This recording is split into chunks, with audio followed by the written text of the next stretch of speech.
नमस्कार बच्चों, मैं अनिल विश्वकर्मा। कैसे हैं आप सब लोग? उम्मीद है आप सभी लोग अच्छे से होंगे। तो बच्चों, आज की वीडियो में हम आपको वृत्तखंड के बारे में बताएंगे। तो चलिए बच्चों, शुरू करते हैं। तो आप लोग हेडिंग डाल दीजिए, वृत्त का वृत्तखंड, जिसे अंग्रेजी में सेगमेंट ऑफ ए सर्किल कहते हैं, यानी वृत्तखंड को अंग्रेजी में सेगमेंट बोलते हैं। तो बच्चों, इसके पहले वाले वीडियो को आप जरूर देख लीजिए, उसमें हम आपको त्रिज्यखंड के बारे में बताए हुए हैं। और यहाँ ये जो वृत्तखंड है वो त्रिज्यखंड से ही संबंधित है। तो चलिए पहले समझते हैं ये वृत्तखंड क्या है। तो वृत्तखंड को समझने के लिए बच्चों, सबसे पहले आप जीवा को समझिए क्या है जीवा। तो पहले हम आपको जीवा के बारे में बता रहे हैं क्या है जीवा, जिसे अंग्रेजी में कार्ड कहते हैं, कार्ड। तो ये जीवा क्या है देखिए। तो जीवा देखिए क्या है। तो देखिए हम एक वृत्त बना रहे हैं। देखिए एक वृत्त है,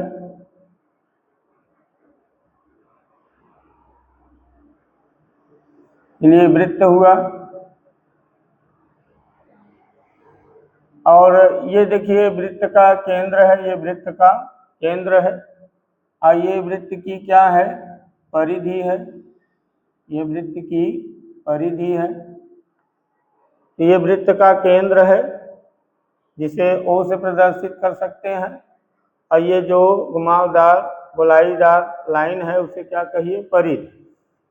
अब क्या कीजिए कि ये जो परिधि है, परिधि पर कोई दो बिंदु लीजिए। परिधि पर कोई दो बिंदु ले लीजिए। जैसे एक बिंदु हम यहाँ ले लें और एक बिंदु हम यहाँ ले लें। तो ध्यान से देखिए, ये दोनों बिंदु जो लिए हैं वो परिधि पर ही हैं, परिधि पर स्थित हैं। इस बिंदु का नाम A रख दें, इस बिंदु का नाम B रख दें। तो ये बिंदु A और बिंदु B परिधि पर स्थित है। अब इन दोनों बिंदुओं को मिलाने वाली एक रेखा खींच दीजिए। तो देखिए इन दोनों बिंदुओं को मिलाने वाली एक रेखा खींच दिए हैं। तो रेखा AB हो गई है ना। तो बच्चों, ये जो रेखा AB है, A से B तक ये जो लाइन खींची गई है, इसी लाइन को क्या कहा जाएगा? जीवा। इसी लाइन को क्या कहते हैं? जीवा। तो A से B तक खींची गई ये लाइन, A से B तक खींची गई लाइन को क्या कहते हैं? जीवा कहते हैं। तो जीवा क्या है? जीवा देखिए क्या है। ये दोनों बिंदु कहाँ स्थित हैं? परिधि पर। तो परिधि पर स्थित इन्हीं दो बिंदुओं को मिलाने वाली रेखा को जीवा कहते हैं। और देखिए, जैसे मान लीजिए एक बिंदु यहाँ पे है, एक बिंदु यहाँ पे है। तो देखिए ये दोनों बिंदु भी परिधि पर स्थित है। इसका नाम C रख दें, इसका नाम D रख दें। अब इन दोनों बिंदुओं को मिलाने वाली एक लाइन खींचिए, रेखा खींचिए ऐसे। तो देखिए बिंदु C और बिंदु D, बिंदु C और बिंदु D को मिलाने वाली एक रेखा CD खींच दिए हैं। बिंदु C और बिंदु D को मिलाने वाली रेखा CD खींचे हैं। इस CD रेखा को भी क्या कहा जाएगा? जीवा। तो जीवा क्या है? परिधि पर स्थित किन्हीं दो बिंदुओं को मिलाने वाली रेखा को क्या कहते हैं? जीवा। यहाँ हम ये बात लिख दे रहे हैं कि वृत्त की परिधि पर, वृत्त की परिधि पर स्थित इन्हीं दो बिंदुओं को, इन्हीं दो बिंदुओं को मिलाने वाली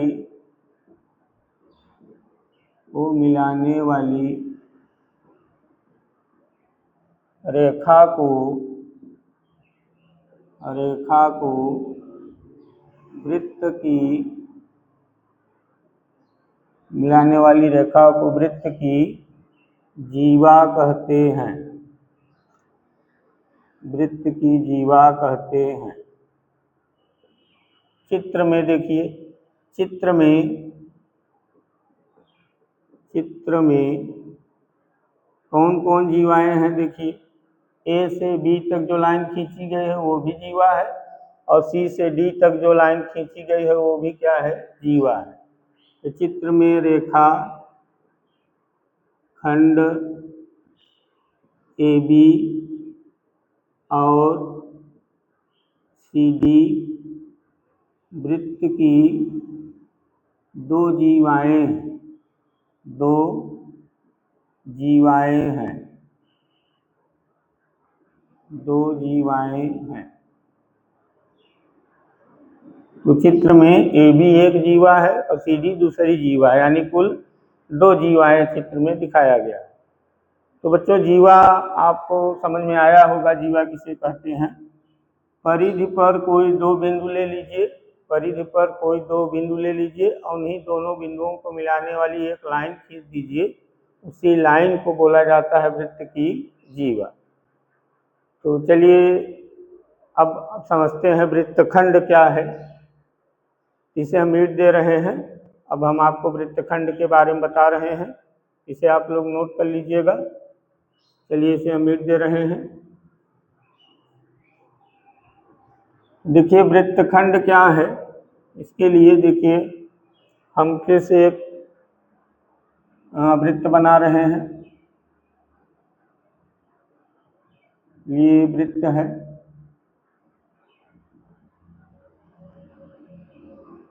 वृत्त में केंद्र होता है, परिधि होता है, त्रिज्या होती है, ये सब होते हैं, जीवा होता है, तमाम चीज़ें होती हैं। तो चलिए ये वृत्त का केंद्र है और ये वृत्त की क्या है, परिधि है। तो देखिए वृत्त बनाए हुए हैं। अब यहाँ सबसे पहले एक जीवा खींचिए, सबसे पहले क्या कीजिए, जीवा खींचिए। तो चलिए जीवा खींचने के लिए परिधि पर दो बिंदु लेना होगा। तो चलिए एक बिंदु परिधि पर हम यहाँ ले रहे हैं और एक बिंदु हम परिधि पर यहाँ ले रहे हैं। इस बिंदु का नाम हम ए रख दे रहे हैं, इस बिंदु का नाम बी रख दे रहे हैं। देख लीजिए ये दोनों बिंदु, बिंदु ए बिंदु बी कहाँ है, परिधि पर ही स्थित है। अब इन दोनों बिंदुओं को मिलाने वाली एक रेखा खींचिए। चलिए इन दोनों बिंदुओं को मिलाने वाली एक रेखा खींच दे रहे हैं। चलिए ये दोनों बिंदु मिलाने वाली एक रेखा खींच दी। तो देखिए इस ए बी रेखा को अब हम लोग क्या कहेंगे, जीवा। ए बी रेखा को क्या कहेंगे, जीवा। तो यहाँ देखिए ए बी क्या है, यहाँ रेखा ए बी, रेखाखंड कहिए, रेखाखंड ए बी क्या है, जीवा है। चलिए वृत्त में हम एक जीवा खींच दिए हैं जिसका नाम है ए बी। और देखिए यहाँ पी लिख दें तो A P B, A P B यानी ये जो घुमावदार लाइन है ना, जिसका नाम हम बता रहे हैं पी बी, ये क्या है, ये वृत्त का चाप है। इसे हम लोग क्या कहेंगे, चाप। तो ए पी बी वृत्त का क्या है, चाप है, चाप है। तो देखिए ये रेखा जो सीधी खींची गई है ये जीवा है, और ये जो घुमावदार लाइन दिख रहा है ए पी बी, ये क्या है, चाप है। तो इस जीवा और इस चाप से घिरा ये जो जगह दिख रहा है, ये जो जगह आपको दिख रहा है, इसी को कहा जाता है वृत्तखंड। यही क्या है, वृत्तखंड है, इसी को वृत्तखंड कहते हैं। यही क्या कहलाएगा, वृत्तखंड, वृत्तखंड, यही वृत्तखंड है। तो देखिए वृत्तखंड को ध्यान से देखिए, वृत्तखंड में ध्यान से देखिए आप लोग, इसमें एक जीवा है और एक क्या है, चाप है। वृत्तखंड में एक जीवा है और एक क्या है, चाप है। जैसे त्रिज्यखंड में दो त्रिज्याएं थी और एक चाप था। और यहाँ एक जीवा है और एक क्या है, चाप है। और एक जीवा और एक चाप से घिरा हुआ जो जगह दिख रहा है उसी को क्या कहा जा रहा है, वृत्तखंड। ये बच्चों वृत्तखंड है। अच्छा, वृत्तखंड में एक जीवा है और एक चाप है, और जीवा और चाप से घिरा हुआ क्षेत्र क्या है, वृत्तखंड है। तो ऊपर थोड़ा सा ध्यान से देखिए, अगर हम इतना चीज मीट दें ना, तो देखिए ऊपर एक बड़ा चाप दिख रहा है और एक जीवा ये भी है ना। तो ये जो जगह दिख रहा है ये भी एक जीवा और एक चाप से घिरा हुआ है ना। ये जो ऊपर वाला जगह दिख रहा है ये पूरा, ये भी तो एक जीवा और एक चाप से घिरा हुआ है, तो इसे भी वृत्तखंड कहेंगे। ये जो पूरा सफेद सफेद दिख रहा है ये भी क्या है, ये भी वृत्तखंड है। ये भी वृत्तखंड है, ये भी वृत्तखंड है। इसका मतलब दो वृत्तखंड है। तो हाँ बच्चों, यहाँ दो वृत्तखंड हैं। एक वृत्तखंड ये है, एक वृत्तखंड ये ऊपर वाला है। अंतर क्या है दोनों में, तो ये देखिए ये जो वृत्तखंड है ये वाला, ये छोटा है और ये वाला कैसा है, बड़ा है। इसे लघु वृत्तखंड कहेंगे और इसे दीर्घ वृत्तखंड कहेंगे। ये कैसा वृत्तखंड है, लघु, इसे लघु वृत्तखंड कहिए। ऐसे क्या कहिए, दीर्घ, ये दीर्घ वृत्तखंड है। यहाँ लिख दे रहे हैं दीर्घ वृत्तखंड। ये लघु वृत्तखंड है और ये दीर्घ वृत्तखंड है। तो वृत्तखंड देखिए किससे किससे घिरा हुआ है, एक चाप और एक जीवा से घिरा क्षेत्र क्या कहलाता है, वृत्तखंड। जैसे त्रिज्यखंड दो त्रिज्याओं और एक चाप से घिरा होता है, ऐसे जो ये वृत्तखंड होता है वो एक जीवा और एक चाप से घिरा होता है। तो यहाँ हम लोग लिख सकते हैं कि एक चाप और एक जीवा से घिरी, एक चाप और एक जीवा से घिरी आकृति को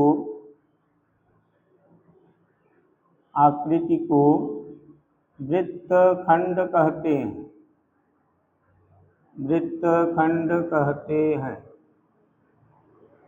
किससे किससे घिरा रहे, एक चाप और एक जीवा से घिरी आकृति को वृत्तखंड कहते हैं। अब देखिए बच्चों, वृत्तखंड तो मिल गया हमें, वृत्तखंड दो ठो मिल गए, दीर्घ मिल गया, एक लघु वृत्तखंड मिला।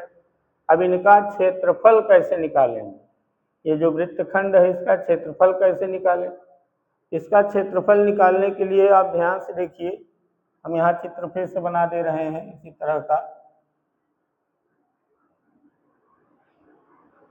इसका क्षेत्रफल देखिए कैसे निकालना है, वृत्तखंड का, लघु वाले का या दीर्घ वाले का कैसे निकालना है। इसके लिए देखिए हम एक दूसरा वृत्त बना रहे हैं, इसी में आपको दिखाएं कैसे निकलेगा। ये वृत्त है, इसका केंद्र यहाँ है और यहाँ हम एक जीवा खींच दे रहे हैं, ये एक जीवा है। यहाँ बी लिख दें और यहाँ ए लिख दें और यहाँ पी लिख दें। तो ए से बी तक जो लाइन है वो जीवा है और ए पी बी जो है ये क्या है, चाप है। और इससे घिरा क्षेत्र जो है ये क्या है, ये है वृत्तखंड है, ये लघु वृत्तखंड है। कैसा वृत्तखंड है, लघु वृत्तखंड, लघु वृत्तखंड। अब हमें इसका क्षेत्रफल निकालना है।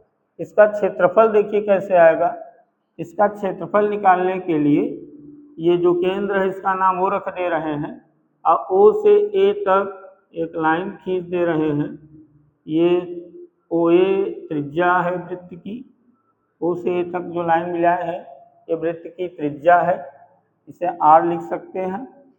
और ओ से बी तक एक लाइन खींच दीजिए, ये भी वृत्त की क्या होगी, त्रिज्या होगी। ये भी वृत्त की क्या है, त्रिज्या है।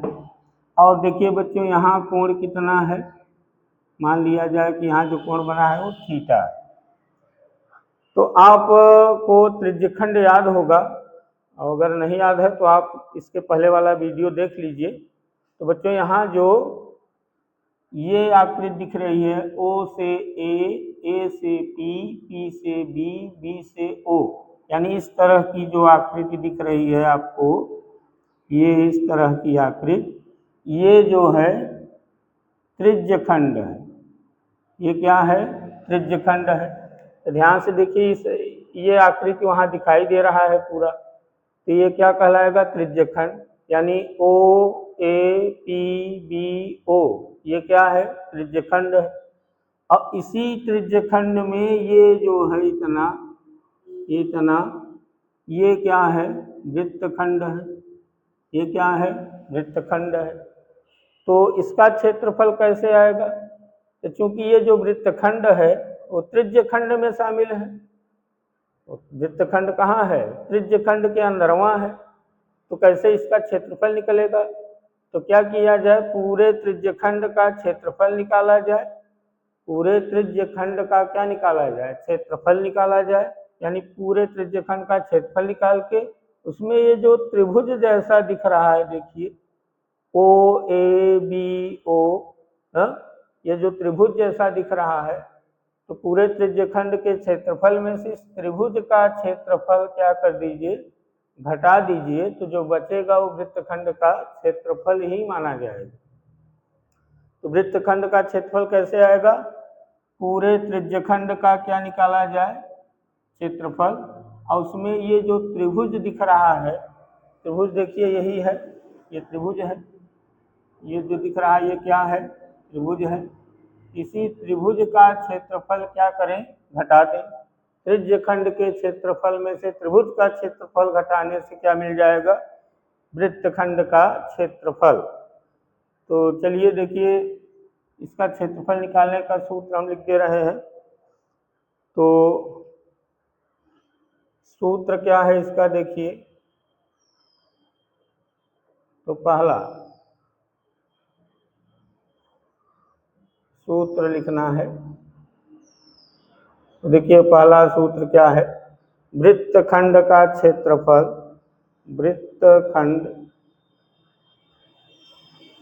वृत्तखंड यहाँ देखिए कौन है, A P B A, A P B A, A P B A का क्षेत्रफल बराबर कैसे आएगा, पहले जो त्रिज्यखंड है O A P B O, O A P B O, त्रिज्यखंड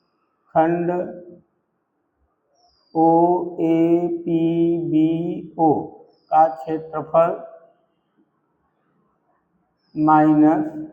minus क्या करना है, ये जो त्रिभुज दिख रहा है ओ ए बी, इसका क्षेत्रफल घटाना है। यहाँ लिखेंगे त्रिभुज ओ ए बी का क्षेत्रफल, ओ ए बी का क्षेत्रफल। तो वृत्तखंड का क्षेत्रफल निकालने के लिए त्रिज्यखंड का क्षेत्रफल में से त्रिभुज का क्षेत्रफल क्या कर दीजिए, घटा दीजिए। तो कैसे आएगा, पूरे त्रिज्यखंड का क्षेत्रफल निकालिए और उसमें से ये जो त्रिभुज जैसा लग रहा है उसका क्षेत्रफल घटा दीजिए, तो आपको वृत्तखंड का क्षेत्रफल मिल जाएगा। अब बच्चों यहाँ दिक्कत ये है, ये जो त्रिभुज है, ये जो त्रिभुज है जिसका नाम हम ओ ए बी लिख रहे हैं, इसका क्षेत्रफल कैसे आएगा। उसमें यहाँ कोण भी है, थीटा कोण भी है। तो त्रिभुज का क्षेत्रफल निकालने का तरीका हम लिख दे रहे हैं यहाँ, देखिए। और त्रिज्यखंड के क्षेत्रफल का सूत्र आप जानते ही हैं, त्रिज्यखंड के क्षेत्रफल का सूत्र है, यहाँ हम लिख दे रहे हैं। अच्छा, त्रिज्यखंड, आप इसके पहले वाला वीडियो देख लीजिए, उसमें लिखाया गया है O A P B O का क्षेत्रफल, इसके क्षेत्रफल का सूत्र है थीटा बटे 360 गुणित पाई आर स्क्वायर। इससे त्रिज्यखंड का क्षेत्रफल आ जाएगा।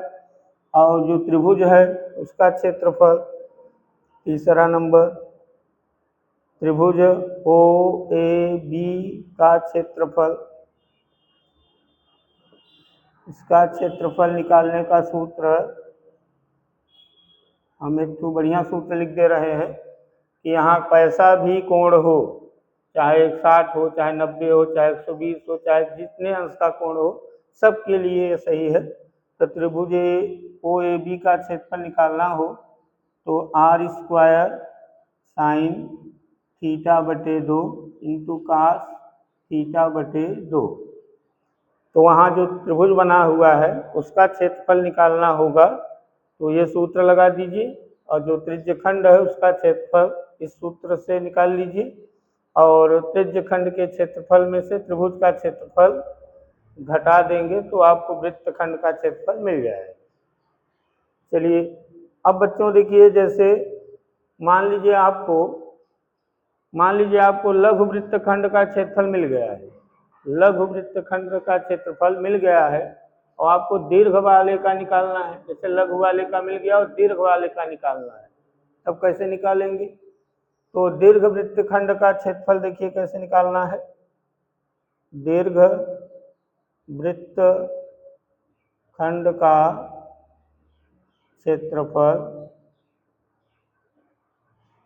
क्षेत्रफल निकालने के लिए ये जो दीर्घ वाला है इसका निकालना है, और आपको लघु वाले का मान लीजिए पता है क्षेत्रफल, और दीर्घ वाले का निकालना है। तो कैसे आएगा?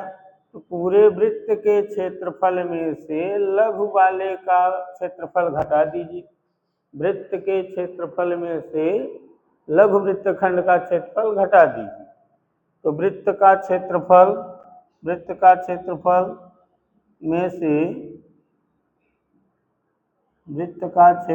में से किसे घटाइए?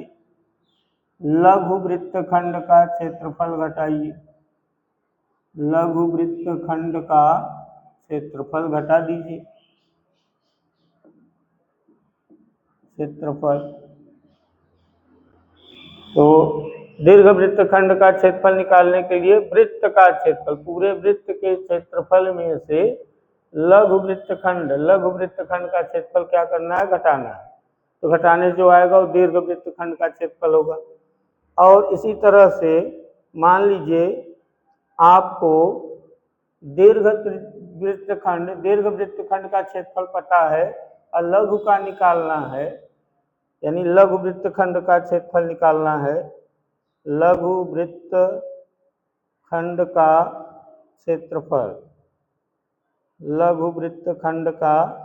क्षेत्रफल निकालना है, तब कैसे आएगा? तो फिर यही कीजिए, पूरे वृत्त के क्षेत्रफल में से वृत्त का क्षेत्रफल में से किसे घटा दीजिए? लघु का निकालना है ना, तो दीर्घ वृत्तखंड का क्षेत्रफल घटाइए। दीर्घ वृत्तखंड का क्षेत्रफल घटा दीजिए। तो लघु वृत्तखंड का क्षेत्रफल निकालने के लिए वृत्त के क्षेत्रफल में से दीर्घ वृत्तखंड का क्षेत्रफल घटाइए, और दीर्घ वृत्तखंड का क्षेत्रफल निकालना है तो वृत्त के क्षेत्रफल में से लघु वृत्तखंड का क्षेत्रफल निकालिए। और वृत्तखंड जो लघु वाला है उसका क्षेत्रफल निकालना है लघु वाले का। ये जो लघु वाला है जिसे हम लाल लाल से छायांकित किए हैं, ये लघु वाला है। यहाँ हम लघु शब्द लिख भी दे रहे हैं।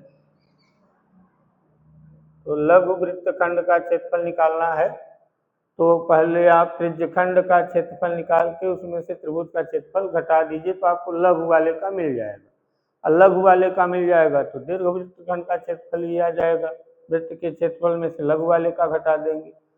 अब बच्चों ये बहुत इंपॉर्टेंट फार्मूला है, ये इससे आपको त्रिभुज का क्षेत्रफल आएगा। इससे यहाँ कैसा भी त्रिभुज हो, चाहे समकोण त्रिभुज हो, चाहे समबाहु त्रिभुज हो, चाहे जैसा त्रिभुज हो, उसका क्षेत्रफल आप इसी से निकालिए, जो भी आएगा सही रहेगा। ये बच्चों ये वृत्त का वृत्तखंड है और उसके सूत्र हैं।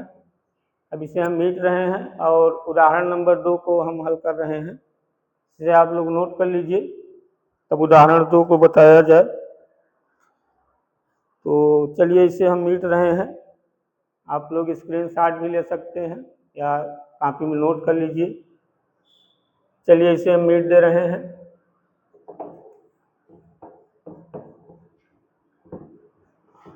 चलिए बच्चों, अब उदाहरण 2 जो बुक में दिया गया है आपकी किताब में, वो इसी वृत्तखंड से संबंधित सवाल है।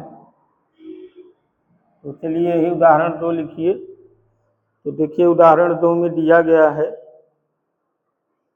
लिखा है आकृति में, देखिए आकृति में दर्शाए गए, उदाहरण नंबर 2 है,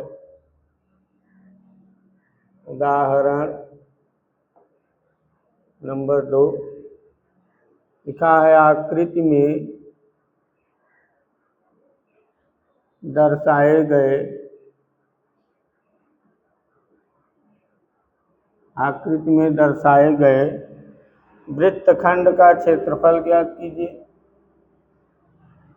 वृत्तखंड का क्षेत्रफल ज्ञात कीजिए। क्षेत्रफल ज्ञात कीजिए।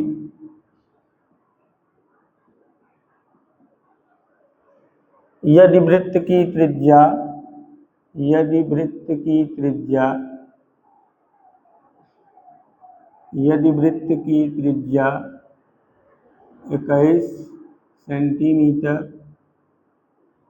वृत्त की त्रिज्या 21 सेंटीमीटर है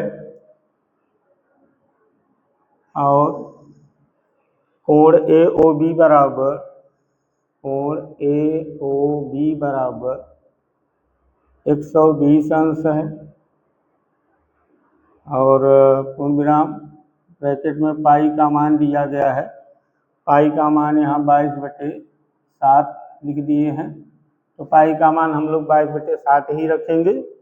और बच्चों यहाँ आकृति में लिखा है, इसका मतलब है कि सवाल में चित्र बना के दिया गया है। यहाँ देखिए हम चित्र बना दे रहे हैं, बना है बुक में, आप लोग देख लीजिएगा। चलिए यहाँ केंद्र दिखाया गया है और यहाँ एक जीवा खींची गई है ऐसे, और यहाँ नाम O लिखा है। O से यहाँ मिलाया गया है एक लाइन, O से यहाँ मिलाया गया है एक लाइन।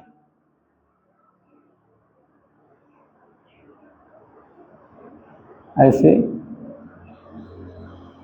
यहाँ A लिखा हुआ है, यहाँ B लिखा हुआ है और यहाँ कोण जो दिया लिखा है 120 अंश है और ये 21 सेंटीमीटर दिखाया गया है और इधर भी 21 सेंटीमीटर दिखाया गया है। इसी तरह का चित्र बना है बच्चों, ये छायांकित किया गया है, ये छायांकित किया गया है, ये तो वही तो वृत्तखंड है जो छायांकित किया गया है। देखिए ये चाप है, ये क्या है, चाप है, और ए से बी तक लाइन जो क्या है, जीवा है। जीवा और चाप से घिरी आकृति को ही तो वृत्तखंड कहते हैं। उसे वृत्तखंड का क्षेत्रफल ज्ञात करना है। तो बच्चों यहाँ जो दिया गया है, सबसे पहले उसे हम यहाँ लिखेंगे। सवाल को पढ़िए ध्यानपूर्वक, जो दिया गया है पहले उसे लिखिए। तो देखिए क्या दिया गया है, ये जो वृत्त बना हुआ है उसकी त्रिज्या देखिए दिए हैं 21 सेंटीमीटर। यहाँ पहले यही लिख दीजिए, दिया है वृत्त की त्रिज्या, वृत्त की त्रिज्या, वृत्त की त्रिज्या को R से लिखते हैं। R बराबर कितना दिया है, 21 सेंटीमीटर। चलिए वृत्त की त्रिज्या दी गई है। और क्या दिया गया है, देखिए ये कोण 120 दिया गया है, कोण AOB, कोण AOB। AOB का मतलब O के जगह कितना कोण बना है, 120 का। तो देखिए O के जगह 120 बना है। ये त्रिज्यखंड कोण है, त्रिज्यखंड का कोण भी लिख सकते हैं। तो यहाँ लिख दीजिए कोण AOB, इसे हम थीटा मान लें। और ये त्रिज्यखंड का कोण माना जाता है, ये दिया गया है 120 है। अब कह रहे हैं वृत्तखंड, आकृति में दर्शाए गए वृत्तखंड, आकृति में ये जो दिखाया गया है यही वृत्तखंड है। इसी का कह रहे हैं कि क्षेत्रफल ज्ञात है, तो वृत्तखंड का क्षेत्रफल ज्ञात करना है। वृत्तखंड का क्षेत्रफल ज्ञात करना है। तो अभी आपको, अच्छा देखिए वो लघु वृत्तखंड है, छोटा वाला है इसलिए लघु वृत्तखंड है। तो लघु वृत्तखंड का क्षेत्रफल कैसे निकालना है भी हम बता रहे थे। तो सूत्र वही लिखा जाए। हम जानते हैं कि लघु वृत्तखंड का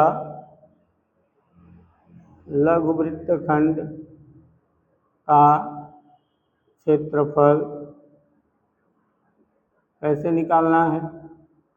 अब इसको निकालने का दो तरीका है।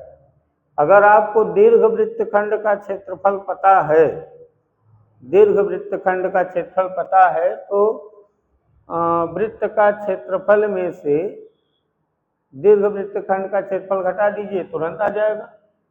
लेकिन अगर आपको दीर्घ वृत्तखंड का क्षेत्रफल नहीं पता है, तब लघु वृत्तखंड का क्षेत्रफल कैसे निकालेंगे। इसके लिए बता रहे थे ना अभी कि ये जो वृत्तखंड है वो त्रिज्यखंड के अंदर है। ये जो वृत्तखंड है किसके अंदर है, त्रिज्यखंड के, हाँ त्रिज्यखंड के अंदर है। तो त्रिज्यखंड के क्षेत्रफल में से त्रिभुज का क्षेत्रफल घटाइए। यहाँ त्रिज्यखंड कौन है, देखिए त्रिज्यखंड कौन है, ओ ए, यहाँ कुछ अपने से लिख दे, P O, O A P B O, O A P B O का क्षेत्रफल माइनस, ये हम त्रिज्यखंड जो चित्र में है उसका नाम लिख दिए हैं। अब वृत्तखंड का नाम लिखना चाहे तो आप यहाँ लिख सकते हैं ए पी बी ए। देखिए ए पी बी ए। अच्छा, त्रिज्यखंड के क्षेत्रफल में से क्या घटाना है, त्रिभुज का क्षेत्रफल। त्रिभुज यहाँ कौन है, ओ से ए से बी, बी से ओ, यानी त्रिभुज ओ ए बी का क्षेत्रफल। यही सूत्र हम वहाँ पीछे बताए हुए हैं आपको कैसे निकालना है। अब त्रिज्यखंड जो है उसका क्षेत्रफल का सूत्र क्या है, त्रिज्यखंड के क्षेत्रफल का सूत्र क्या है, थीटा बटे 360 गुणित पाई आर स्क्वायर माइनस, और त्रिभुज का क्षेत्रफल का सूत्र क्या बताए हैं, आर स्क्वायर साइन थीटा बटे 2 इंटू कास थीटा बटे 2। अब इसी में मान रखिए सबका, तो मान रखा जाए। थीटा का मान देखिए क्या दिए हैं 120, तो जहाँ जहाँ थीटा है वहाँ वहाँ 120 लिखिए। आर का मान क्या है 21, तो जहाँ जहाँ आर है वहाँ वहाँ 21 लिखिए। तो देखिए थीटा की जगह 120 बटे में 360, पाई की जगह 22/7 दिए हैं, तो 22/7। आर का मान 21 दिए हैं तो 21 स्क्वायर माइनस, यहाँ भी आर है, यहाँ भी 21 स्क्वायर, फिर साइन थीटा की जगह 120 बटे में 2 इंटू कास थीटा की जगह 120 और बटे में 2। अब इसे हल कीजिए, 0 से 0 काट सकते हैं। यहाँ 12/36, 22/7, यहाँ चाहे तो 21 स्क्वायर है, 21 स्क्वायर मतलब 21 को 2 बार लिख सकते हैं ऐसे, या 21 का स्क्वायर 441 होता है, उसे भी लिख सकते हैं। यहाँ भी 21 को चाहे 2 बार लिख दीजिए ऐसे, चाहे तो स्क्वायर कर दीजिए 441। अच्छा, 2 से 120 काटिए 60, यहाँ से 2 से 120 काटिए 60, यहाँ आपको साइन 60 अंश मिलेगा और आगे कास 60 ही अंश मिलेगा। अच्छा, यहाँ कुछ काट उड़ दीजिए, जैसे देखिए 12 का 12, 12 तिहाई 36, 3 सते 21, 7 से 7 कटा, यहाँ बचा 22 गुणित 21 माइनस, इन दोनों का गुणा कर दें 441। बच्चों त्रिकोणमिति में साइन 60 का मान होता है √3/2। साइन 60 अंश का मान होता है √3/2 और गुणित cos 60 अंश का मान होता है 1/2। तो यहाँ देखिए, यहाँ इन दोनों का गुणा कर दीजिए। 22 का 22 कहीं 2 यहाँ से 22 गुना 44 और 2 46। 462 माइनस 441 √3/4। देखिए 21 दूना 42 कहीं 2 4 हासिल, 21 दूना 42 और 4 46। सही है। अब क्या कीजिए, अब यहाँ से आप दो काम कर सकते हैं। √3 का मान रख दीजिए 1.732। √3 का मान होता है 1.732। या तो ये मान रख के तब हल कीजिए, या आप मान मत रखिए, ऐसे हल कर दीजिए। दशमलव में उत्तर नहीं आएगा तब भी सही माना जाएगा। इसमें क्या कर दीजिए कि यहाँ देखिए 21 441 में 21 कामन है और यहाँ भी इसमें भी 21 कामन है। इसमें भी क्या है, 21 कामन है। चाहे तो 21 से काट कर देखिए। 4 6 2 में 21 से भाग दीजिए। 21 दूना 42, 4 बचा 2 तारी 21 दूना 42। इसका मतलब 21 से ये भी कट जाएगा, 21 से ये भी कट जाएगा। तो मतलब इन दोनों में 21 कामन है और यहाँ बटे के नीचे 4 है, यहाँ बटे के नीचे 4 नहीं है। तब भी क्या किया जाए कि अंश में 21 कामन ले लिया जाए और नीचे 4 कामन ले लिया जाए। तो 21 से 462 काटेंगे तो 22 आएगा। अब 22 में 4 का गुणा होगा तो 88 आएगा, माइनस यहाँ 21 √3 और 21 √3 नहीं, बस 88 माइनस 21 √3 इतना सेंटीमीटर स्क्वायर। तो बच्चों यही है वृत्तखंड का क्षेत्रफल। और अगर √3 का मान आप रखना चाहें तो √3 का मान यहाँ रख दीजिए, उसका इसमें गुणा कीजिए, फिर 88 में से उससे घटाइए, जो आएगा उसको 21/4 के साथ हल कीजिए तो दशमलव में उत्तर आएगा। लेकिन बुक में यही उत्तर आप लोगों को दिया गया है ना। अब ये 88 कैसे आया है इसे हम बता दे रहे हैं। देखिए, जो कामन लेते हैं, जो कामन लिया जाता है उससे इस पद में और इस पद में भाग देते हैं। तो देखिए हम कितना कामन लिए हैं, 21/4। 21/4 से इसमें भाग दीजिए तो देखिए 462/21/4। ये 4 तो ऊपर चला जाएगा तो 462/21 और गुणित में 4। 21 से इसे काटेंगे कितना आएगा 22 और 22 में 4 का गुणा करें कितना आ जाएगा 28, 88। तो 88 आया और वहाँ 21 से इसे काटेंगे 21 आएगा और नीचे 4 था, 4 बाहर निकल आया है। तो बच्चों यही है उदाहरण 2। यही बुक में उत्तर भी दिया गया है 21/4 ब्रैकेट में 88 माइनस 21 √3 सेंटीमीटर स्क्वायर। अब बच्चों अगर आप लोग बुक में देखेंगे, बुक में अगर आप लोग देखिए ध्यान से, तो ये जो त्रिभुज का क्षेत्रफल है, जिसे हम ये सूत्र लगा के हल कर दिए हैं, जल्दी से आ गया है। तो बुक में आप देखेंगे तो इसका क्षेत्रफल इस सूत्र से नहीं निकाला गया है, इस सूत्र से नहीं निकाला गया है। ये तो हमें पता है, हम लिख दिए, इससे जल्दी आएगा काम। आप अगर ये प्रयोग करेंगे आप, इससे आपको त्रिभुज का क्षेत्रफल बहुत जल्दी मिल जाएगा। और किताब के हिसाब से चलेंगे तो इतनी जल्दी क्षेत्रफल नहीं आएगा और बड़ा कठिन भी हो जाएगा आप लोगों के लिए। तो आप इसे याद रखिए, ये बहुत अच्छा सूत्र है। ये इससे आपको त्रिभुज का क्षेत्रफल, कोई भी कोण वाला त्रिभुज हो, इस सूत्र से आप उसका क्षेत्रफल निकाल सकते हैं। तो बच्चों ये उदाहरण 2 है। अब इसके अगले वाले वीडियो में हम आपको प्रश्नावली 11.1 का सवाल बताएंगे। तब तक के लिए नमस्कार।